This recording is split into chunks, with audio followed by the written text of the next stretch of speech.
தானே பழகா. அம்மா இப்பவும் சொல்லறேன் நான் உனக்கு குடுக்கறேன். குடுக்கறேன்னா யாரு எப்ப குடுக்கறது? பொண்ணுகிட்ட இப்போதைக்கு குடுக்க முடியும் இல்ல. ஆத்தா இன்னைக்கு நான் குடுத்துட்டேன், நாளைக்கு உனக்கு குடுப்பா. நீ வாங்கிட்டு போ பலகா, அவசரப்படாத. எத்தனை நாள்? 3ஆம் தேதியில இருந்தா? ஆமா பலகா, 3ஆம் தேதி வீடு. ரொம்ப நாள் ஆச்சு.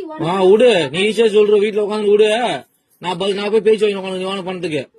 நீ ஏன் பதில் சொல்ற? அம்மா நான் சொல்றேன். சொல்ல பதில். என் பொண்ணுக்கு ஆத்தா நான் குடுத்துட்டேன். என் பொண்ணு கையெல்லாம் உன் கைக்கு வந்ததுக்கு அப்புறம் குடுக்க வேண்டிய இடத்துல குடுத்துக்க பலகா. எப்போ வரும்? என் பொண்ணு கையில இருந்து பணம் எப்ப நீ வாங்குறியோ அப்ப உன் கைக்கு வந்து சேரும். இதுக்கு பேர் பதிலா? ஆத்தா நான் சொல்றது அதுதானம்மா. என்ன சொல்ற ஆத்தா? அம்மா இன்னைக்கு கொடுத்துருக்க, நாளைக்கு என் பொண்ணு கையால நீ வாங்கிட்டு போ பாலகான்னு சொல்றேன். நாளைக்கு? ஆமா பாலகா. எத்தனை நாளா பாலகா இது? எத்தனை நாளா? இன்னைக்கு தானே சொல்றேன். இத்தனை நாளா எங்க போயிருந்தா? இத்தனை நாளும் அந்த பதில் சொன்னேன். என்ன சொன்னா குடுக்கறேன்னு. இன்னைக்கு என் பொண்ணுக்கு கொடுத்துருக்க, நாளைக்கு நீ வாங்கிட்டு போ பாலகா. உன் பொண்ணு கொடுத்தது இப்பயும் பொண்ணு எடுத்து கட்ட சொல்லு முதல்ல. என் பொண்ணு கையில இன்னும் பணமா வந்து சேரல. அப்புறம் கொடுக்க வேண்டிய சீரை தான் கொடுத்துருக்க இன்னைக்கு. என் நகையே பவுனா கொடுத்து வச்சுக்கிறியா? நாளைக்கு உன் கையில பணமா வரும் பாலகா. லோனை வாங்கி போட்டு இது ஒரு கதை. லோன் இல்ல,